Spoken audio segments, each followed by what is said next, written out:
The drum began to beat by itself at midnight, and before morning, every elder in the town was on their knees. Boom! The sound rolled across the dry land like distant thunder.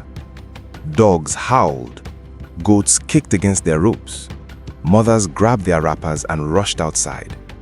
Then it sounded again. Boom! Boom!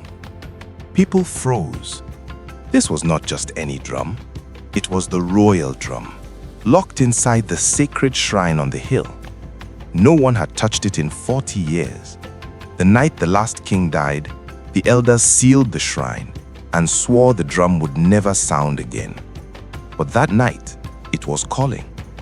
Lantern lights flickered across Umumwata as neighbors gathered in small groups, whispering, "Who opened the shrine?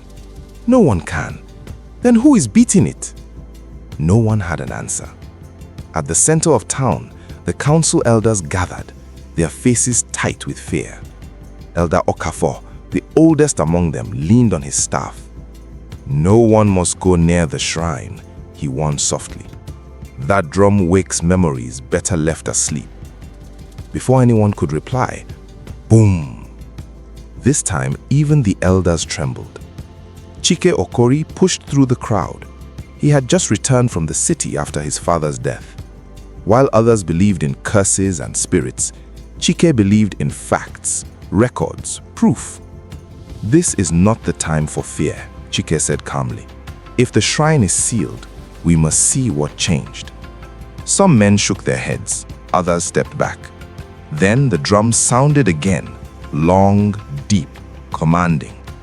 Fear loosened its grip. They climbed the hill together. The iron chains that bound the shrine doors lay broken on the ground.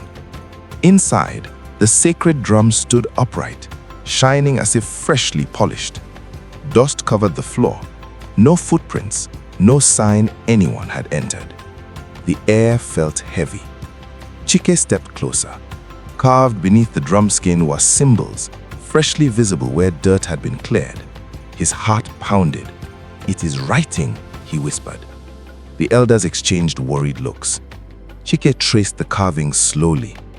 "It speaks of an oath, a promise between the king and the people. The king protects the land, the people honor the crown." He paused, then continued. "There is also a warning. If the oath is broken, the drum will call the rightful voice." The elders stepped back as if burned. At dawn, the entire town gathered in the square. No shops opened, farmers left their tools in the fields, even travelers stopped to listen. Chike stood before them, holding his father's worn notebooks. The drum is not calling a man, it is calling truth.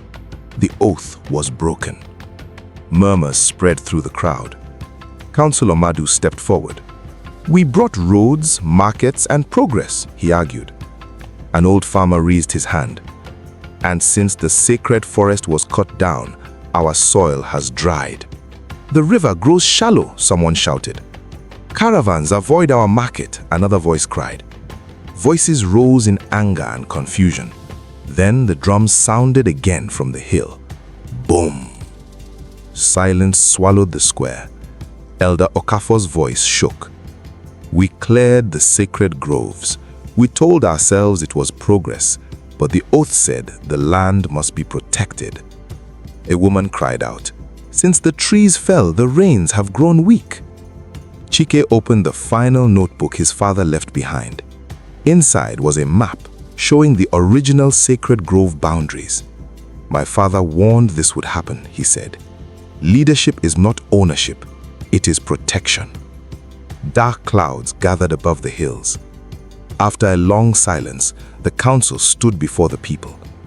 "We have broken the oath," Elder Okafor admitted. "We will restore the sacred groves. No land will be taken again without the voice of the people." The moment the words were spoken, thunder rolled across the sky. Rain began to fall. At first, slowly, then steadily, soaking the dry earth. Children laughed. Farmers lifted their hands in gratitude. Women wept openly. That night, the drum fell silent. Weeks passed. Green shoots pushed through the soil where trees once stood. The river deepened. Traders returned. The air felt alive again. Visitors began to ask, who rules this town now? The elders would point towards the shrine hill and answer, we are ruled by our promise. And on very quiet nights, when the wind passes through the young trees, some people say they can still hear a faint echo from the hill. Not a drumbeat, but a reminder. When a people forget their promise, the land remembers. If this story spoke to you, remember to like, subscribe, and share it. More timeless stories await.